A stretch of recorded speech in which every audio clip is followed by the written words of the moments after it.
type 2 and type 3 civilizations that coexist with the planet Earth?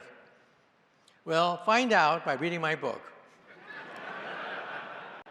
But now let me close on the following note. When I was a kid, my role model was Albert Einstein. And let me tell you my favorite Einstein story. When Einstein was an old man, he was tired of giving the same talk over and over again. So one day his chauffeur came up to him, and the chauffeur said, "Professor, I'm really a part-time actor. I've heard your speech so many times I've memorized it. So why don't we switch places? I will put on a mustache, I will put on a wig, I will be the great Einstein, and you can put on my jacket and be my chauffeur." Well, Einstein loved the joke, so they switched places. This went along famously until one day, a mathematician in the back asked a very difficult question. And Einstein thought, oh, the game is up. But then the chauffeur said, that question is so elementary that even my chauffeur here can answer it for you.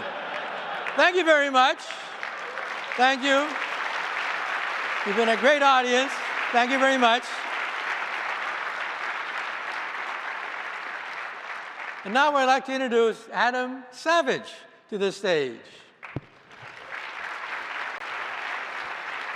That was really wonderful, Dr. Kaku. I have a couple of follow-up questions. I'm curious if they do open up a hotel in space in a few years. Are you going to go? You're going to get a room? No, I'm chicken. Yeah? I let the other people get all the accolades and all the glories. I'd rather stay here where the Earth doesn't move. That's sensible. Now, what do you say to people who decry spending money to explore space when we have significant problems to address right here on Earth? Well, where does wealth come from anyway?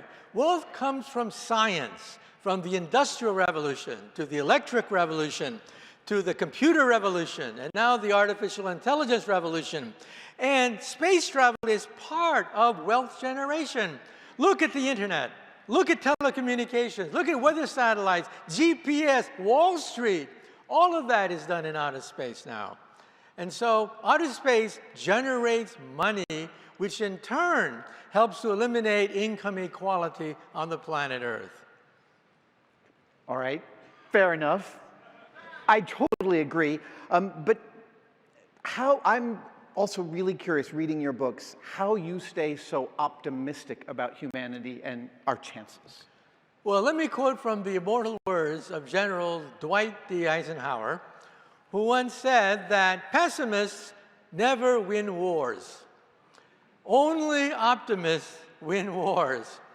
Now, when you take a look at the long-term future of humanity, I think it's going to be touch and go. It's going to be a race against time.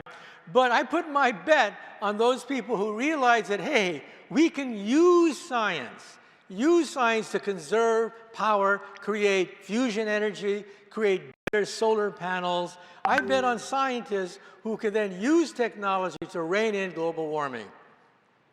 Well, that is inspiring. Dr. Kaku, thank you so much. Another hand for Dr. Michio Kaku. All right. Okay. Thank you.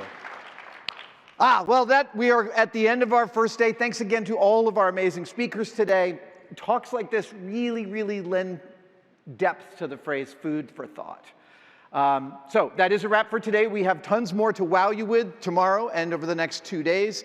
And you also don't want to miss the welcome reception taking place immediately after this, out there, following in the Tech Showcase. We hope to see you all there. Thanks for being here. I look forward to seeing you all bright and early tomorrow morning. You guys have a great night.